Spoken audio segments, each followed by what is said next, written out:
Déjà, bonsoir à tous. Bonsoir. Moi, je réponds au nom de Marcel Jocelyn Touré.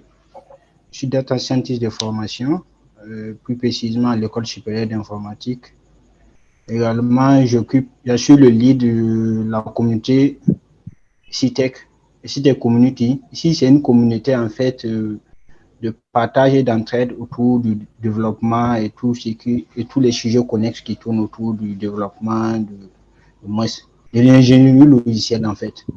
Donc, on mène plusieurs activités allant dans ce sens. Donc, on fait des webinaires. Donc, on a déjà eu à faire pas mal de webinaires dimanche passé.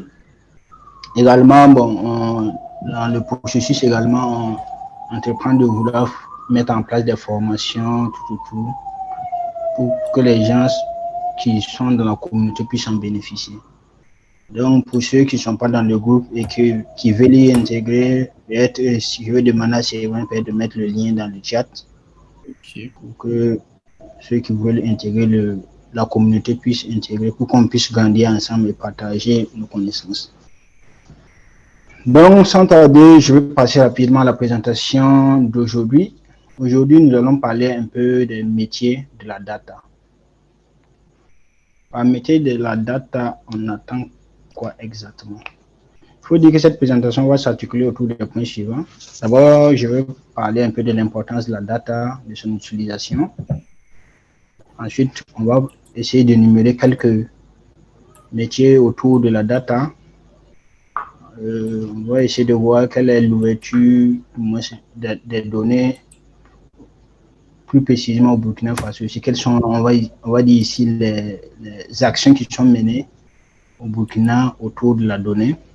Et enfin, on va passer par une phase de questions-réponses, s'il y en a, et une phase de suggestions également. Parce que, comme on dit, c'est une communauté, on apprend toujours, donc pour grandir, les suggestions seront également les bienvenues. Donc, par rapport à l'importance de la data et de son utilisation, il faut d'abord se poser la question à savoir exactement qu'est-ce que c'est que la donnée. Si par exemple on me demande de définir ce que c'est que la donnée, rapidement, si on check par exemple sur Wikipédia, on peut avoir cette définition qui dit que la donnée est ce qui est connu et qui sert de point de départ à un raisonnement ayant pour objectif la détermination d'une solution à un problème en relation avec cette donnée. Donc, de façon plus concrète ici, on va dire qu'une donnée, c'est un élément déclencheur d'un raisonnement. Ça veut dire que la donnée peut contenir un ensemble d'informations qui va permettre de pouvoir prendre des décisions. On va dire que cela peut être une description élémentaire, ça veut dire la manière que la donnée est représentée, elle peut être une description élémentaire d'une réalité, le résultat d'une comparaison entre deux événements du même ordre, ou soit encore pour un élément observable ou mesurable. Par exemple, la taille d'une personne, c'est un élément mesurable, donc c'est une donnée. Maintenant, il faut dire que les données peuvent être du moins représentées sous plusieurs supports. On peut avoir les données sous forme de son, notamment la voix et ainsi de suite. Les données peuvent être représentées sous forme de son, de vidéos, de textes, etc., etc. Donc, il faut dire que depuis ces dernières années, réellement, il y a réellement une ruée vers les données. La donnée est devenue de nos jours comme une mine d'or. C'est pas comme une mine, c'est une mine d'or en fait. Car beaucoup d'entreprises et beaucoup de structures et de personnes se positionnent autour de la donnée afin d'engranger une valeur compétitive vis-à-vis de leurs concurrents et vis-à-vis de la domination du monde, si on peut le dire. Donc, on va dire ici que la donnée de nos jours, c'est comme le carburant de la nouvelle économie actuelle. C'est une opportunité de développement pour plusieurs structures. Également, c'est un outil qui va permettre de pouvoir prendre des décisions dans une entreprise. Donc, il faut dire que la détention de l'information est vraiment capitale. C'est la capacité de collecter, de croiser, d'analyser les données afin de conférer d'abord une forme de pouvoir. Cela permet de conférer une forme de pouvoir économique déjà. Ça veut dire, comme on dit, la donnée contient l'information et qui détient l'information détient la connaissance. Et qui détient la connaissance détient le pouvoir. Donc, en gros, ici, avoir les données, pouvoir les collecter, pouvoir les croiser, pouvoir les analyser ici, permet d'être compétitif et de pouvoir surplomber le marché pour une entreprise, par exemple. Donc, ici, on peut dire que la donnée va permettre de dominer le marché ou bien le monde. Maintenant, il faut dire que pour pouvoir détenir l'information, déjà, il faut partir des données, certes. Mais l'information qui est issue des données ici, ça veut dire, il faut d'abord dire qu'il y a plusieurs types de données. Quand il dit plusieurs types de données ici, on peut dire qu'il y a les données de type brut et les données de type statique et statistique, en fait. Par données brutes ici, il faut dire que ce sont des données qui sont dépourvues de tout raisonnement. Donc, quand vous prenez, vous collectez des données, par exemple, issues de, comment on appelle ça, les clics. Par exemple, une personne sur Facebook, par exemple, fait un post et vous faites le nombre de clics, et le nombre de j'aime, ainsi de suite, tout. Ça, ce sont des données qui sont collectées et qui sont brutes dans un premier temps. Elles sont brutes dans la mesure où ces données n'ont pas un raisonnement. Parce qu'en voyant directement ces données, on ne peut pas déjà déduire un raisonnement logique là-dessus. On peut pas faire une supposition, on ne peut pas faire une constatation ou mener des études probabilistes là-dessus. Donc, pour pouvoir détenir l'information, il faut quitter des données brutes vers les données statiques. Et pour pouvoir faire cela, moi, c'est les données statistiques plutôt. Les données statistiques ici, ce sont les données qui sont déjà traitées et qui dégagent des informations, un plus-value. Donc, pour quitter les données brutes vers les données statistiques, il faut passer par plusieurs process. Et maintenant, pour ces process ici, le process peut être dénommé ici la chaîne de la valeur de la donnée. La chaîne de la valeur de la donnée ici, il faut dire que ce sont les différents process qui vont permettre de pouvoir identifier une donnée, pouvoir la recueillir, pouvoir la stocker, pouvoir transformer cette donnée, l'enrichir s'il faut, parce que souvent on peut avoir un jeu de données, mais il faut souvent l'enrichir et voir dans quelle mesure on peut exploiter ces données que nous avons recueillies, sauvegarder, traiter, ainsi de suite. Et la finalité, en fait, ici, après avoir exploité ces données, c'est de la diffuser.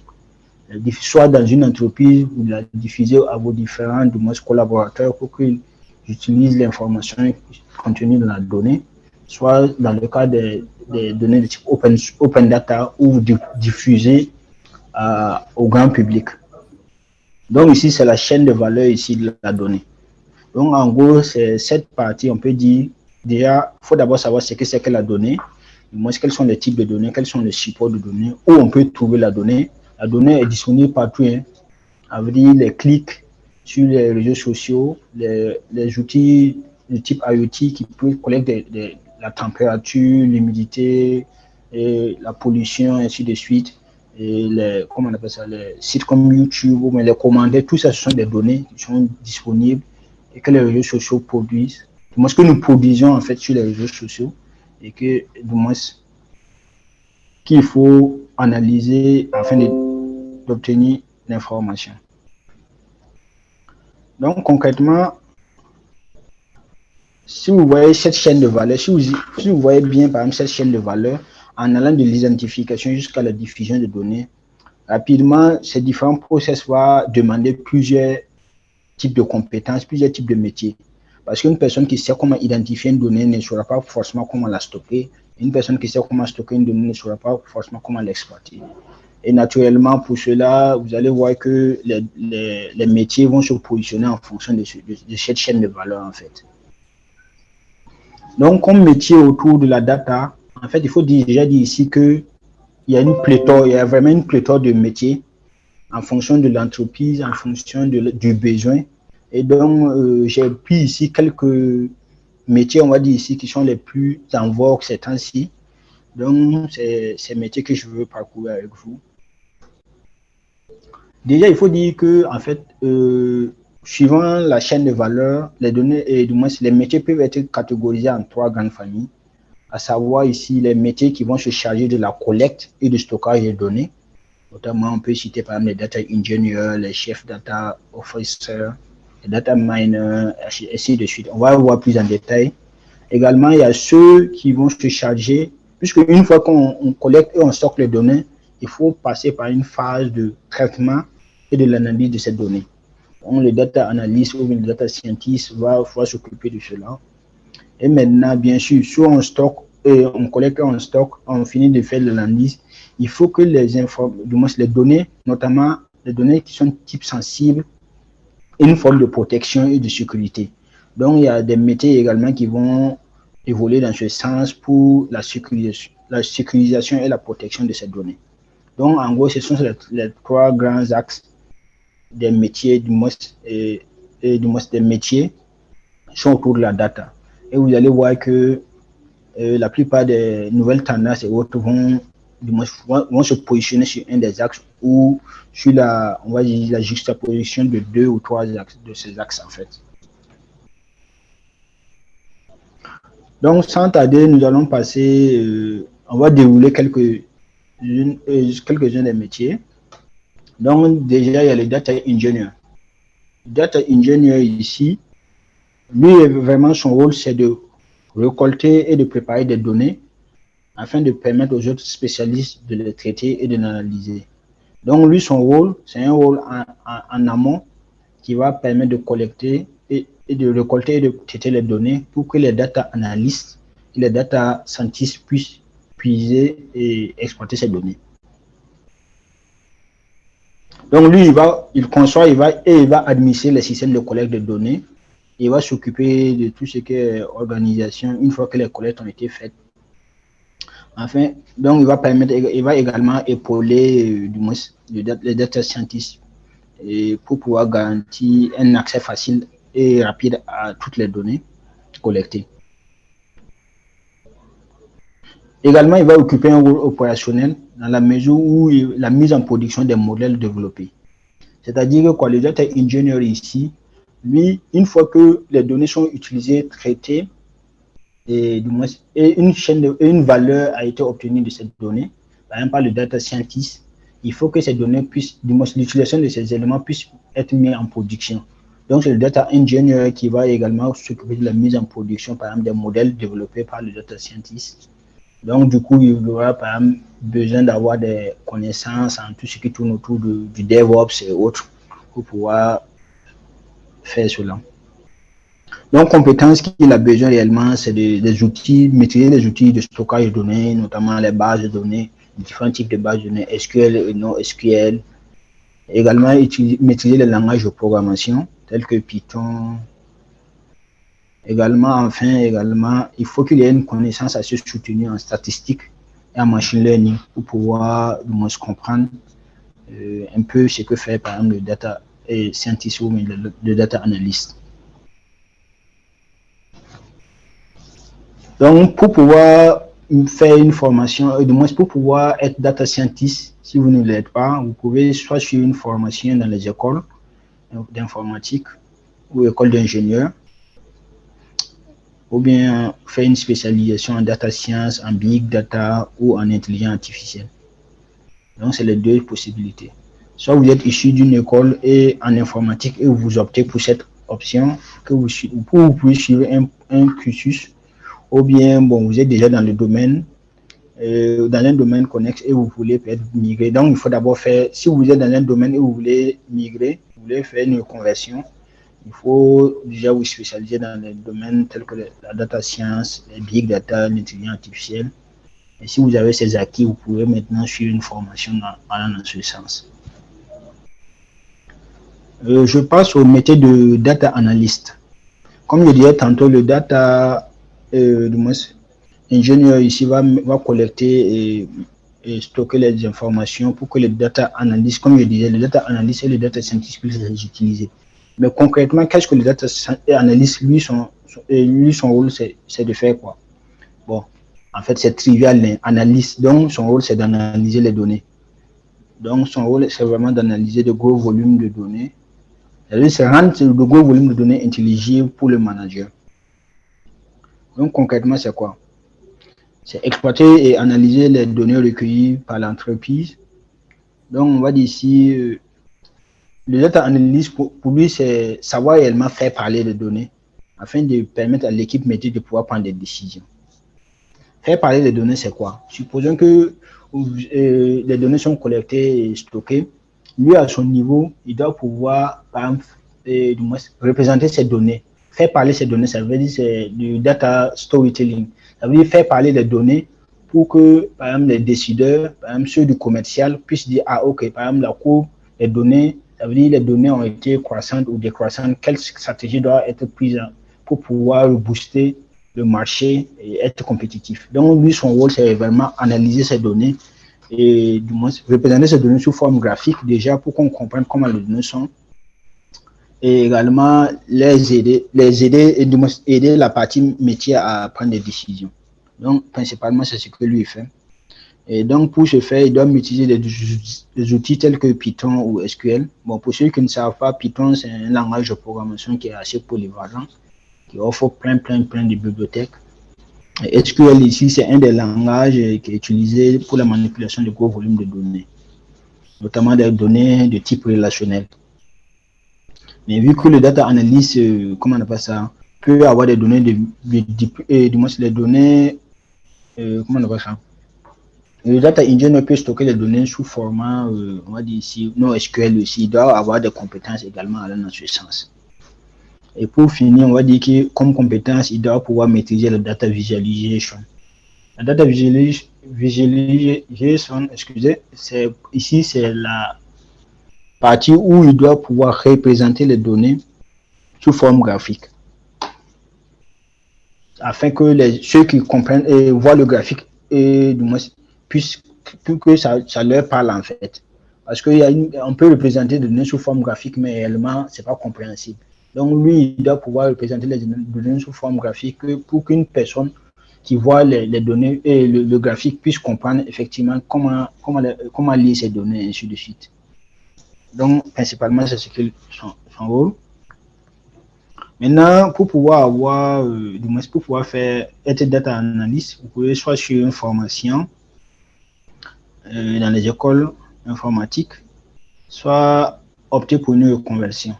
Une reconversion ici, c'est quoi? Par exemple, supposons que vous êtes un financier à la base et vous voulez vous reconvertir vers le data analyst. Ça veut dire, ici, vous allez acquérir les compétences qu'on a citées ici, mais ici, votre particularité et ce qui est intéressant, c'est que vous pouvez vous pouvez vous reconvertir en data analyst, mais vous focalisez que tout ce qui est finance. Et donc, vous allez chercher une structure qui est dans la data, mais qui s'oriente sur le côté finance. Et vu déjà que le domaine vous parle, vous allez plus vous sentir à l'aise. Donc, en fonction du domaine dans lequel vous êtes, vous pouvez vous reconvertir vers le data analyst, mais bien sûr en essayant de rester plus dans votre domaine pour mieux comprendre déjà la chose et puis être compétitif sur le marché. Parce que ici, il faut vraiment être compétitif sur le marché. Et si vous êtes spécialiste dans un domaine bien spécifique, il vaut mieux l'utiliser comme atout en fait. Maintenant, le data scientist. Ici, il faut dire que le data scientist ici, lui, son rôle également, c'est d'explorer les données recueillies par le data engineer. Également, l'exploration des données va la mener. Il faut également qu'il ait la capacité de pouvoir interagir en fait avec les différents services de l'entreprise. Ça veut dire les services stratégiques, marketing, finance, et ainsi de suite. Parce que lui, pour pouvoir analyser une donnée, en fait, pour pouvoir analyser les données, il faut déjà qu'il comprenne déjà le domaine d'études. Le domaine d'études, ça veut dire quoi? Si c'est les données qui sont issues du marketing, il faut déjà qu'il interagisse avec les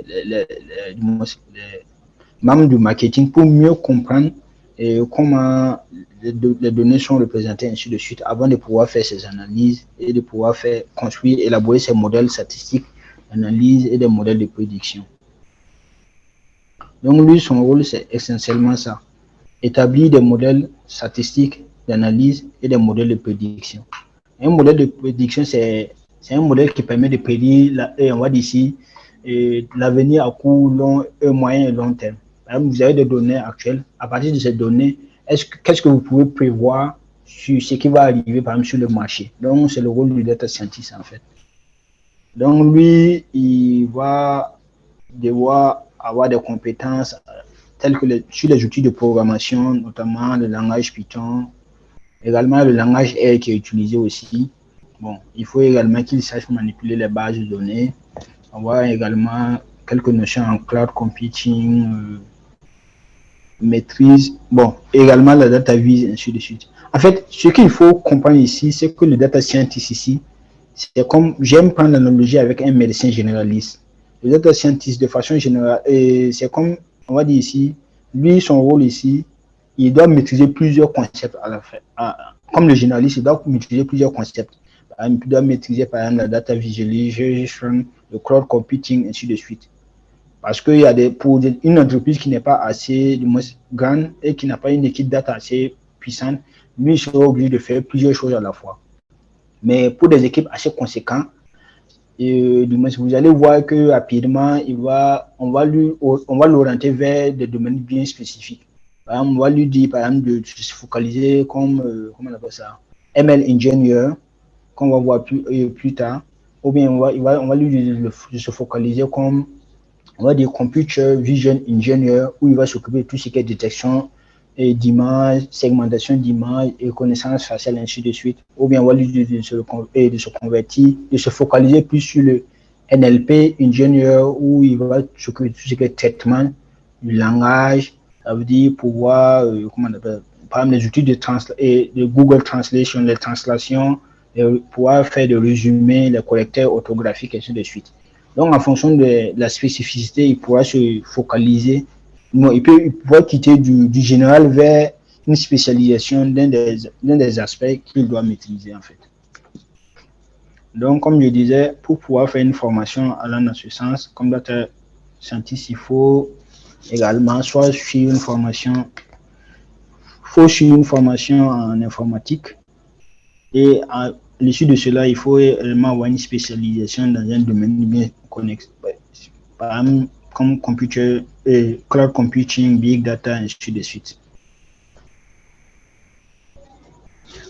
Maintenant, il faut dire que les trois premiers que j'ai cités, à savoir le data engineer, le data analyst et le data scientist, sont les métiers, on va dire ici, qui sont les plus connus. Parce que en fait, ici, ces métiers, bon, du moins, on va dire, sont assez complets parce que du moins, ils essaient, du moins, les compétences qui sont définies permettent déjà à une équipe de pouvoir du moins, mieux s'organiser et pouvoir traiter convenablement la donnée. Mais il arrive souvent que quand il y a une équipe, par exemple une entreprise qui compte des centaines voire des milliers d'employés et qui a une équipe data assez puissante et dont leur métier et du moins leur domaine phare est la manipulation des données, il arrive souvent qu'il y ait plusieurs données et du moins plusieurs postes. Notamment ici, quand il y a plusieurs postes, il y a plusieurs data analystes, plusieurs data scientists, ainsi de suite. Donc de cela, il y a plusieurs métiers naturellement qui vont émerger. Parmi ces métiers, il y a le Chief Data Officer. Le Chief Data Officer ici, on va dire c'est comme on va dire ici, c'est un lead. Un lead ici qui va s'occuper de donner certaines directives aux data scientists, aux data engineers ou aux data analysts. Donc en fait, lui, c'est comme le pont entre la direction de l'entreprise et le département qui est chargé de l'analyse de la data. Donc, ça veut dire, c'est lui qui va discuter avec ceux qui ne connaissent pas tout ce qui tourne autour de la data et maintenant interagir également avec l'équipe data. Donc, lui, son rôle, c'est réellement de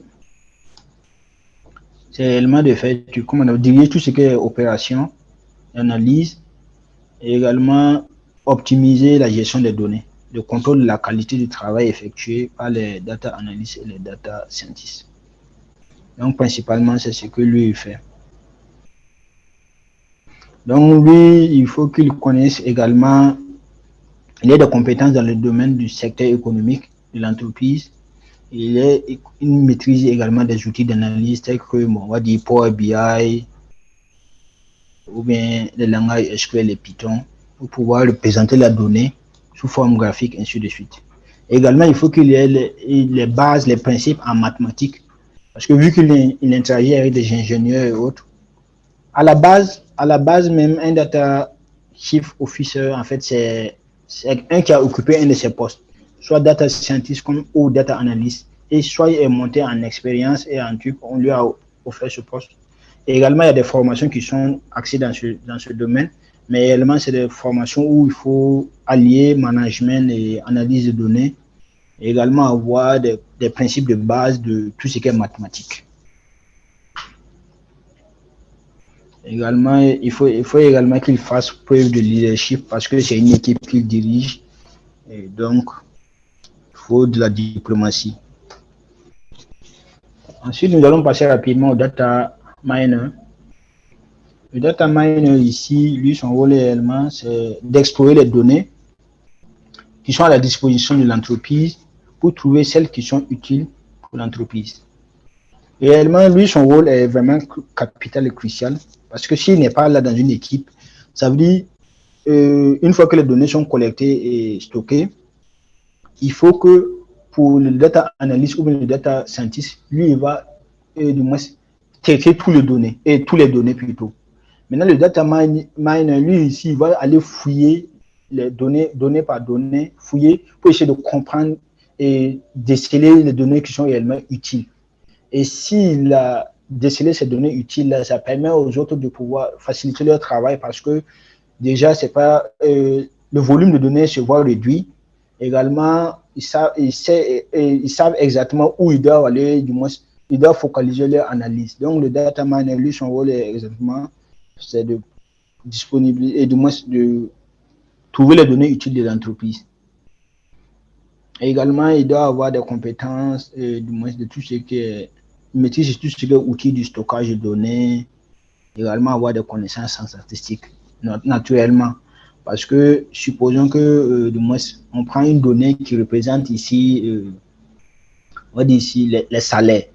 Maintenant, il peut y avoir des salaires qui sont dites aberrantes. Ça veut dire, par exemple, le boss peut toucher 2 millions et il y a un employé, par exemple, on va dire ici, le vigile qui touche 40 000 francs. Donc, ces données aberrantes et autres là également, il faut avoir des connaissances assez poussées en statistique pour savoir que ces données-là peuvent jouer sur les données, sur le jeu de données. Donc, savoir comment les utiliser, c'est vraiment capital pour nous. Donc, pour le data miner, il faut réellement avoir un niveau master dans une formation classique en informatique, bon, dispensé ou bien, bon, ou une école d'ingénieur, ou bien faire une école d'ingénieur pour pouvoir prétendre avoir occupé ce poste.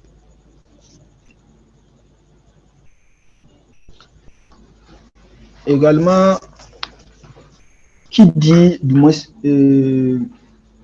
collecte de données, dit forcément souvent collecte de gros volumes de données.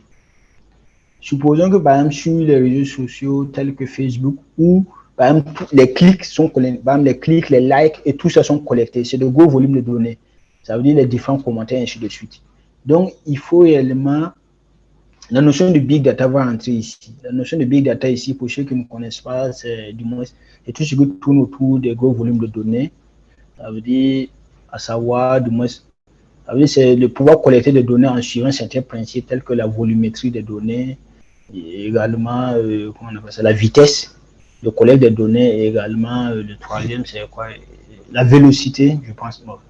Bon, en tout cas, plusieurs principes qu'il faut respecter pour pouvoir, du moins, collecter des données de façon efficiente. Donc, l'architecte Big Data ici, lui, son rôle vraiment, c'est de superviser la récupération et la gestion et le stockage des données. Également, il va optimiser le processus. Il va optimiser tous les différents process pour que la collecte et la sauvegarde des données se passent dans les meilleures conditions. Également, une fois que les données sont sauvegardées, il doit pouvoir réaliser des inventaires des données disponibles qu'il va pouvoir transmettre soit à l'entreprise, soit à l'équipe data, et notamment le data analyst ou le data, comment on appelle ça, le data scientist pour qu'ils puissent mener les différentes analyses. Donc, bon, tout ce qui est langage qui tourne autour de la data science, il doit les maîtriser, notamment On a R, on a Python, on a Julia, ainsi de suite. Également, il doit avoir des notions sur tout ce qui tourne autour de la gestion du NoSQL. NoSQL, not only SQL. Ça veut dire les données qui sont les plus, les systèmes de gestion de base de données qui sont les plus utilisés actuellement pour sauvegarder les données brutes, notamment qui proviennent des réseaux sociaux et autres. Également, il doit avoir et maîtriser les outils de stockage de données tels que Memtable et les infrastructures serveurs telles que Hadoop, Spark pour pouvoir du moins faire transiter les données facilement. Donc, lui également, pour une formation en architecte Big Data, il faut un master en informatique. Donc, souvent, mais il faut dire que souvent, ce profil de architecte data et Big Data, en fait, c'est un profil ici pour les seniors. C'est ceux qui ont, par exemple, occupé des postes de data, administrateur base de données, data analyst, data ingénieur, qui tellement ils ont acquis une forme d'expérience, ils peuvent prétendre à ce poste en fait d'architecte Big Data. Également, le data manager. Le data manager, lui, son rôle ici, c'est de veiller à ce que les données soient accessibles et de vérifier de la qualité et de leur conformité face à la loi. Ça veut dire que, par exemple, si on prend le Burkina, on a le SIL, communauté et informatique et des libertés. Ça veut dire que le data manager doit s'assurer que les données qui sont collectées soient déjà de bonne qualité, ça c'est un, et s'assurer que du moins la vie privée ou du moins ça respecte les lois qui sont définies par le SIL, ainsi de suite, dans le cadre du Burkina. Donc, lui, c'est son rôle comme ça.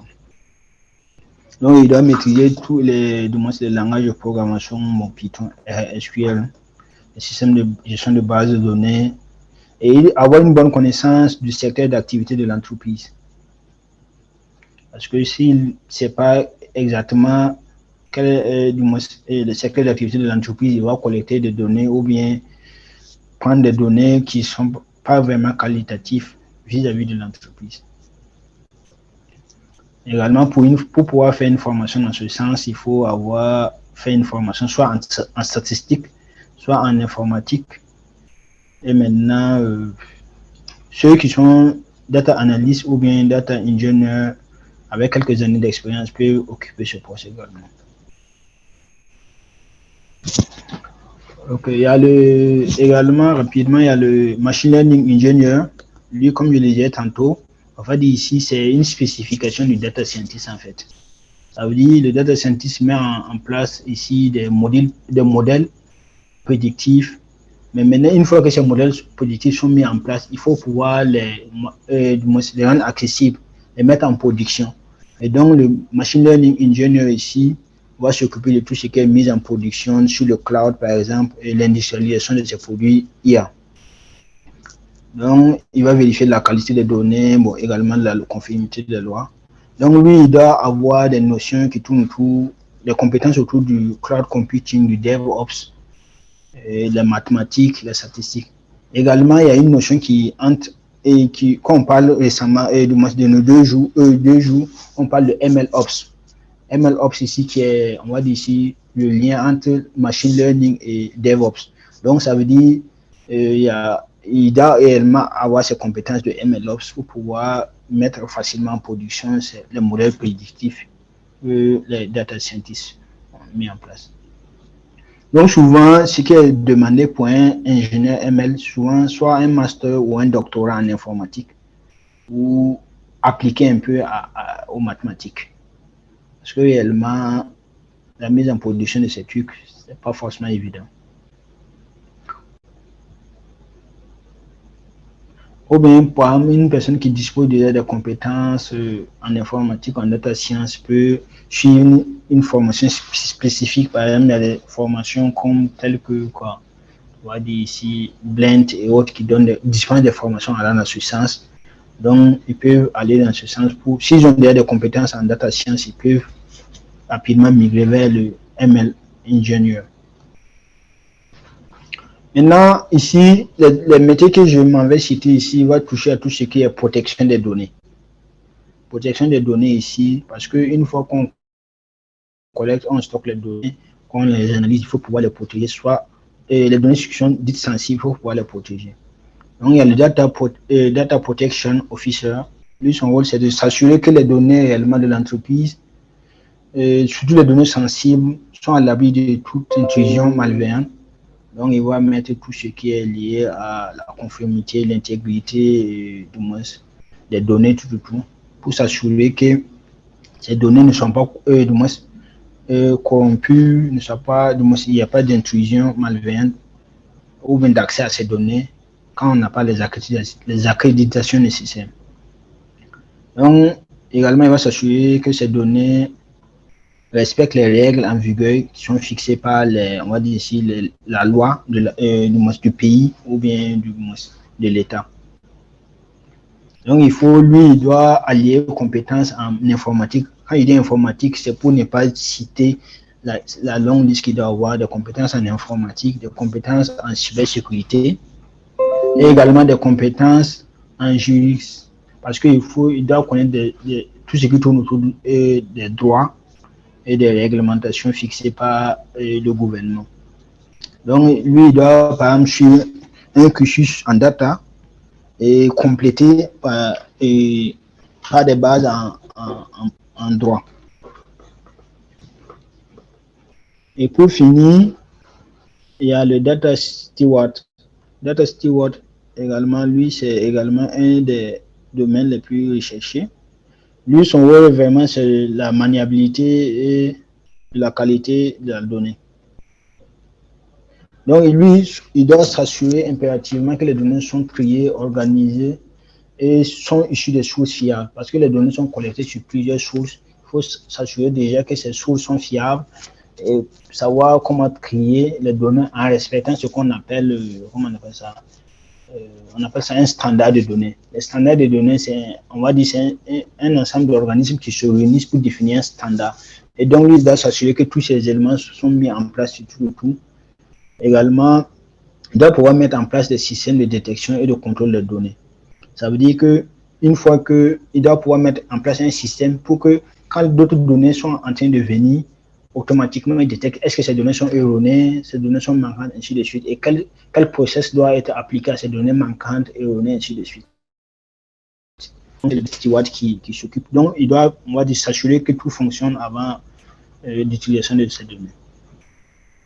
Donc, il doit avoir une maîtrise des outils tels que le SQL, et ainsi de suite, et la gestion de bases de données, la connaissance en cloud et en programmation. Donc, il doit justifier d'une compétence réellement poussée un peu en mathématiques et en informatique, qui peut compléter ses bases également.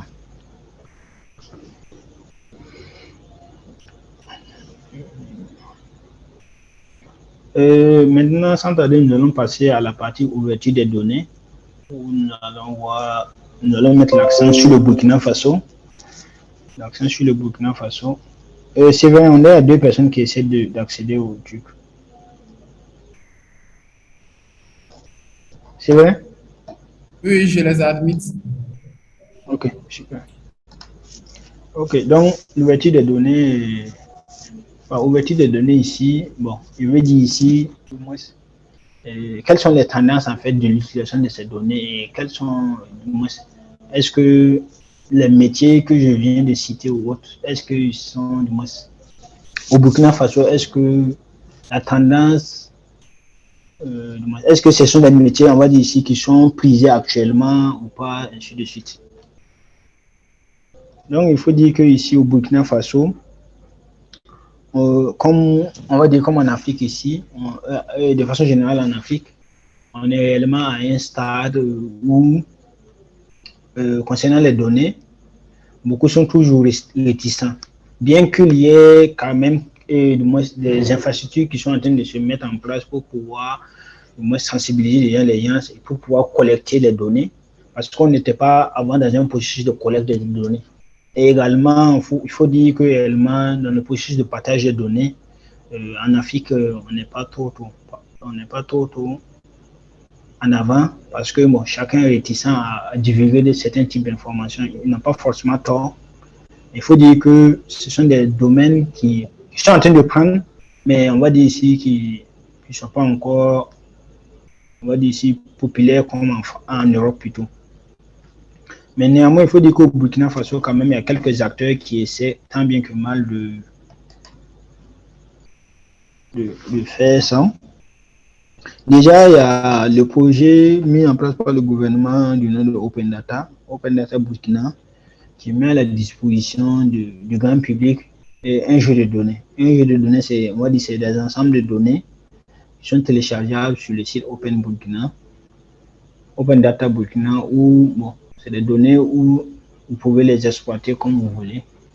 Donc, on peut dire ici que c'est un des engagements en fait que l'État prend vis-à-vis de tout ce qui tourne autour de la donnée. Parce que réellement, l'État a commencé petit à petit à que réellement de nos jours tout tourne autour de cet aspect. Également, il faut dire que les universités également ont commencé à emboîter le pas, notamment en formant des gens, des ingénieurs et des chercheurs dans le domaine de la data. Notamment, nous, moi personnellement, j'ai eu la chance d'être formé au Burkina Faso ici. Donc, je me dis que les universités commencent également à comprendre l'engouement qui tourne autour de la data. Également, par exemple, des structures ou des associations. Par exemple, il y a l'association Open Burkina. Open Burkina, qui est une association quand même qui œuvre à la sensibilisation des données, du moins, et qui mène des activités dans le sens de la récolte des données et la mise en place de standards de données, par exemple sur les finances et ainsi de suite. Également, parmi les structures telles que Citadel, qui du moins qui travaillent sur certains axes qui sont liés à l'intelligence artificielle, donc à la manipulation des données, et qui recueillent au sein de leur structure des chercheurs dans ce domaine. Il y a pas mal d'entreprises également, telles que moi, pour ne pas citer Orange, comment on appelle ça. Il y a plusieurs entreprises en tout cas qui commencent petit à petit à essayer de donner de la valeur à la donnée et aux ingénieurs qui sont formés dans ce sens. Il y a le gouvernement également qui a mis en place également et continue de mettre en place tout ce qui tourne autour de la gouvernance des données. Et le G-Cloud aussi qui permet ici, on va dire ici, de pouvoir héberger faire des hébergements en fait de façon plus rapide et plus fluide, étant au Burkina Faso ici, sur les serveurs au Burkina. Donc, ce qui, on va dire ici, qui génère de la donnée. Donc, tous ces sont c'est des petits trucs quand même. Et on ne va pas dire des petits trucs, mais c'est des pas quand même qui sont faits vers la donnée. Et je me dis que d'ici quelques années, au Burkina Faso également, c'est un des aspects qui sera vraiment prisé. Et par exemple, ceux qui sont dans la donnée, je peux dire que déjà, ça nourrit son homme en tout cas. Donc, on va dire que sur ce, je m'arrête là. Je pense que j'ai un peu pris beaucoup de temps. Donc, je suis là, je suis disposé pour d'éventuelles questions ou des suggestions. J'essaierai à mon niveau d'y répondre. Ou bien, peut-être s'il y a d'autres personnes également qui peuvent apporter leur contribution en les prenant. Donc, je passe la parole à Séverin. Merci bien à Jocelyn Marcel Touye de nous avoir présenté ces messieurs sur les données.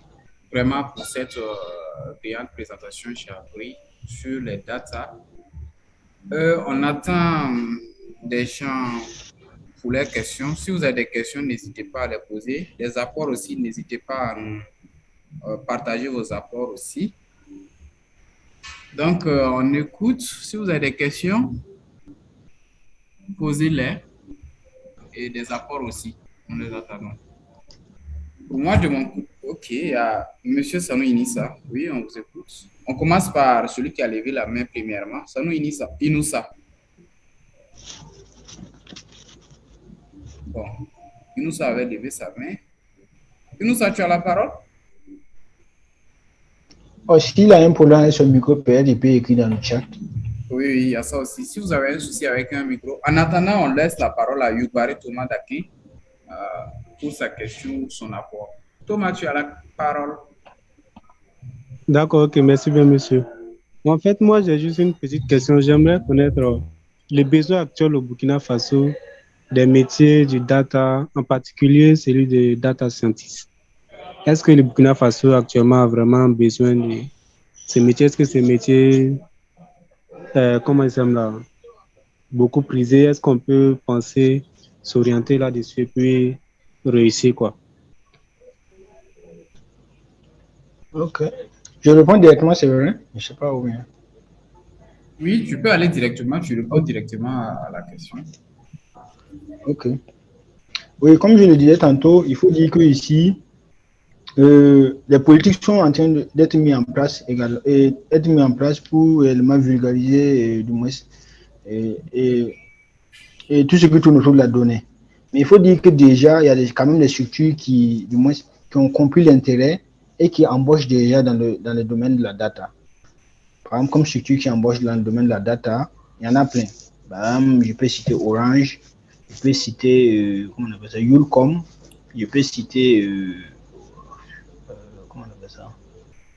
En fait, comment on appelle ça. Bon, Beola, en fait, pour ne pas citer, bon, Il y a les sociétés, la les banques aussi, les banques, les oui, les sociétés de banques, mais communication.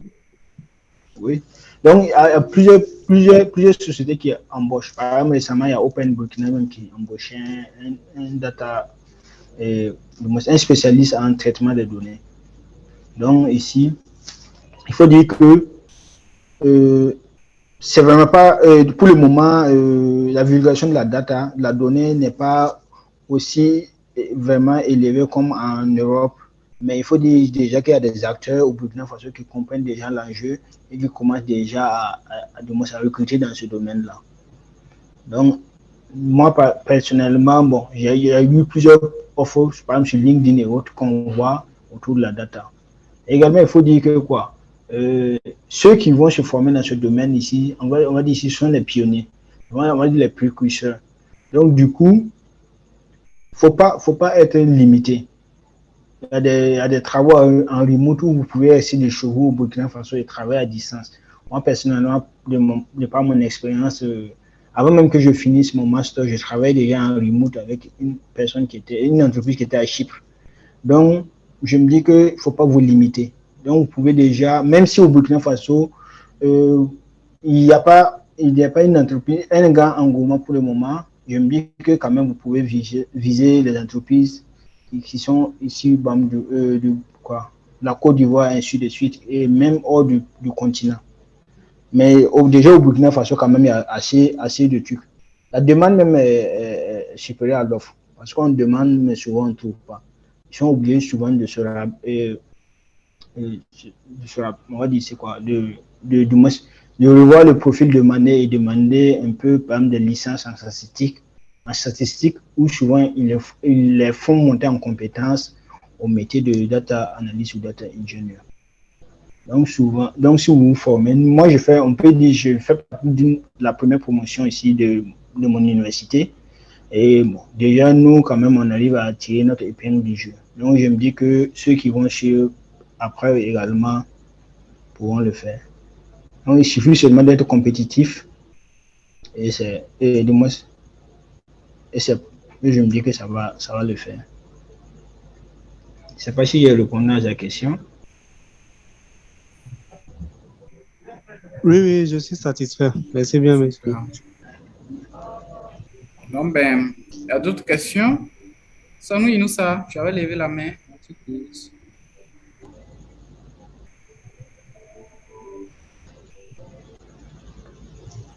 Des questions dans la salle?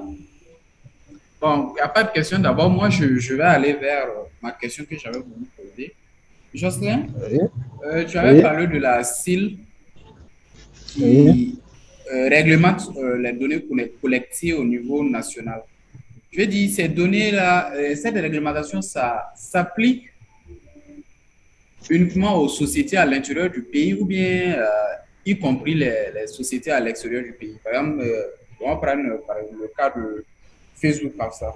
Facebook, en tout cas, bon, je ne sais pas si c'est que je vais dire vrai. Hein. Facebook collecte des données sur les utilisateurs aussi, non? Est-ce Non, que... Mhm. en fait, quand j'ai pris l'exemple des cils, ici, c'est pas, ils ne réglementent pas forcément, du moins, quelles données est collectées en fait. Mais eux, ils essaient de réglementer si en fait ils s'occupent plus de la vie privée, du moins des personnes. Ça veut dire quand vous décidez, par exemple, vous avez votre site web ou un truc comme ça, vous devez vous assurer que par exemple, les données que vous collectez sur ces personnes-là ne soient pas divulguées, ne soient pas utilisées à certains fins. Oui. Certains fins. Par exemple, supposons, je sais pas si je peux prendre l'exemple. Supposons qu'une personne s'est inscrite sur un site de, on va dire, un peu olé. Donc, ces informations qui sont là, notamment ces informations non preneures auto, vous ne pouvez pas les utiliser en fait. Ça veut dire le profil de la personne, ça veut dire par exemple, on va dire l'âge, comment on appelle ça, la taille de la personne. C'est des données qui ne permettent pas d'identifier la personne de façon concrète. Ces données peuvent être utilisées d'une manière, pour vous-même, pour faire vos analyses et ainsi de suite. Mais le nom et ainsi de suite, vous ne pouvez pas soit transmettre ces informations à une autre personne ou bien faire. Donc, vous devez encoder tous ces éléments, c'est tout ce que, donc, on va dire que le style et tout ce qui tourne autour de ces structures qui gouvernent ces données-là vont plus se focaliser sur la liberté des données, du moins la liberté, du moins, et la vie privée des utilisateurs des solutions numériques et autres. Merci bien pour la réponse.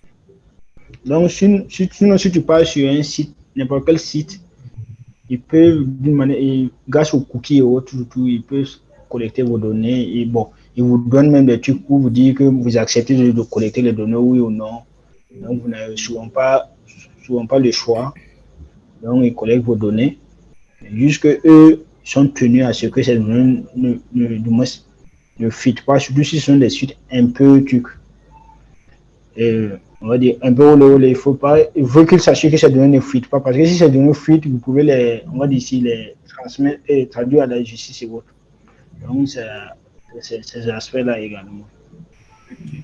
Mais est-ce qu'ils arrivent à avoir une même mise sur toutes les plateformes qui récupèrent ou bien qui collectent les informations sur les utilisateurs au niveau national? Est-ce qu'ils arrivent à le faire vraiment? Bon, moi, il faut dire que tout ce qui tourne autour de la gouvernance des données ou autres, je ne suis pas trop calé là-dessus. Je ne sais pas, peut-être autour de la table, s'il y a d'autres personnes qui, même s'ils connaissent un peu, peut-être pourront apporter plus un éclaircissement autour de cela. Donc, je ne sais pas si exactement ils arrivent à pouvoir traquer tous les réseaux, les sites web et applications, tout qui tournent, des utilisateurs burkinabés. C'est un peu compliqué. Est-ce qu'ils ont l'infrastructure même pour faire cela? Je ne pense pas. Mais bon, une personne peut-être autour de la table pourra apporter plus d'éclaircissement s'il en a. Merci bien pour ces différentes réponses. Des questions et suggestions autour de la table? D'accord.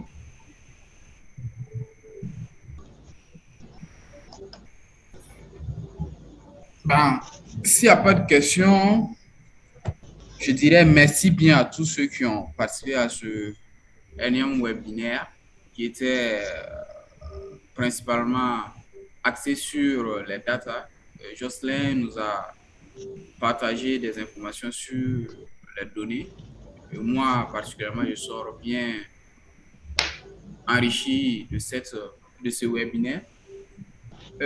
Pour ceux aussi qui ont raté de nos webinaires, qui n'ont pas pu suivre certains de nos webinaires, vous pouvez trouver ces webinaires sur nos chaînes, principalement sur YouTube, où ce que nous enregistrons est balancé, parce que plusieurs sont ceux qui nous demandent est-ce que nous pouvons les partager. Bien sûr, vous pouvez avoir ça sur notre chaîne YouTube. Voici le lien en bas. Sur nos réseaux sociaux aussi, n'hésitez pas à vous connecter parce que nous partageons aussi des informations sur ces réseaux aussi. Merci bien à tous. Jocelyn, tu as un mot? Oui, bon, ce que je dit déjà, c'est remercier l'assistant déjà pour déjà le temps qu'ils ont pris et la patience pour m'écouter déjà. Vraiment partager avec vous de ce que je sais, en tout cas des métiers autour de la data, c'est vraiment intéressant. Ça permet quand même à ceux qui ne savaient pas ou ceux qui veulent se lancer de le faire. Donc, ce que j'ai à dire seulement, c'est de rester connecté, notamment dans le groupe WhatsApp. Comme je l'ai dit, c'est une communauté de partage et on va recevoir et on continue de recevoir plusieurs personnes qui vont partager leurs connaissances et leurs expériences autour du numérique dans nos prochains webinaires et formations. Donc, je pense que Séverin a mis le lien dans le groupe et dans le chat pour ceux qui n'ont pas accès. Voilà. Pour ceux qui n'ont pas accès, donc pour ceux qui sont du domaine de l'informatique et qui voudront nous rejoindre, vous pouvez accéder au groupe grâce à ce lien. Donc, principalement, c'est tout ce que j'avais à dire. Okay. Autour de la table, il y a Monsieur Pierre Ouya, qui est lead de ECITech Academy. Lui aussi, il fait partie de la core team de ECITech. Monsieur Ouya, vous avez un mot à dire à nos participants du webinaire? Vous avez la parole. Oui, bonsoir Séverin, bonsoir à tout le monde. Bon, je n'ai pas grand chose à dire, c'est dire merci à ceux qui ont pu participer et c'est dire merci aussi aux présentateurs pour la belle présentation. Merci, bonne soirée. Merci, bonne soirée. Sur ce, je dis bonne soirée à tous. C'est vrai, une photo. Prochain. Ouais, une photo de famille, c'est vrai. Vous pouvez laisser vos caméras activées pour une photo de famille. Photo de famille. Photo de famille. Je prends. Merci bien. Il y a Nadine qui ne veut pas s'afficher là, monsieur. Alors, bonne soirée. Merci bien. Merci. À dimanche prochain pour d'autres partages. N'hésitez pas, si vous avez des thématiques aussi, partagez-nous vos thèmes pour des présentations futures. Merci bien. Bonne soirée. Bye.